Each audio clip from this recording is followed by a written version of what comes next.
Maura sent this to me, and I wanted to share it with you. It's about a CEO making a decision. It says, a successful businessman was growing old and knew it was time to choose a successor to take over the business. Instead of choosing one of his directors or his children, he decided to do something different. He called all the young executives in his company together. He said, "It is time for me to step down and choose the next CEO. I have decided to choose one of you." The young executives were shocked, but the boss continued, "I am going to give each one of you a seed today, one very special seed. I want you to plant the seed, water it, and come back here 1 year from today with what you have grown from the seed I have given you. I will then judge the plants that you bring, and the one I choose will be the next CEO." One man named Jim was there that day, and he, like the others, received the seed. He went home and excitedly told his wife the story. She helped him get a pot, soil, and compost, and he planted the seed. Every day he would water it and watch to see if it had grown. After about 3 weeks, some of the other executives began to talk about their seeds and the plants that were beginning to grow. Jim kept checking his seed, but nothing ever grew. 3 weeks, 4 weeks, 5 weeks went by, still nothing. By now, others were talking about their plants, but Jim didn't have a plant, and he felt like a failure. 6 months went by, still nothing in Jim's pot. He just knew he had killed his seed. Everyone else had trees and tall plants, but he had nothing. Jim didn't say anything to his colleagues.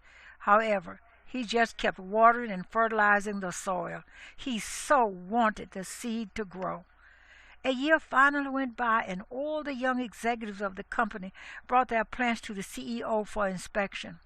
Jim told his wife that he wasn't going to take an empty pot, but she asked him to be honest about what happened. Jim felt sick to his stomach.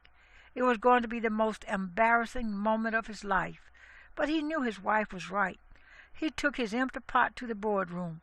When Jim arrived, he was amazed at the variety of plants grown by the other executives. They were beautiful in all shapes and sizes. Jim put his empty pot on the floor, and many of his colleagues laughed. A few felt sorry for him.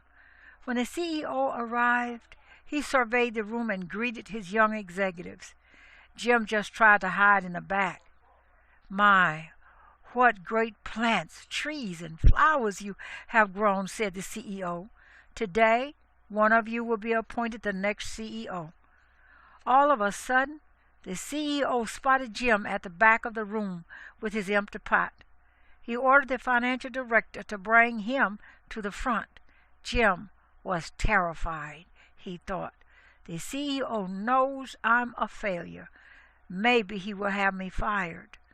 When Jim got to the front, the CEO asked him what had happened to his seed. Jim told him the story.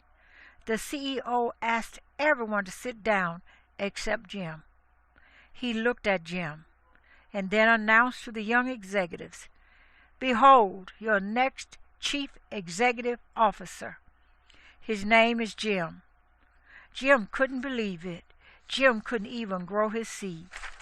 How could he be the next CEO? The others said.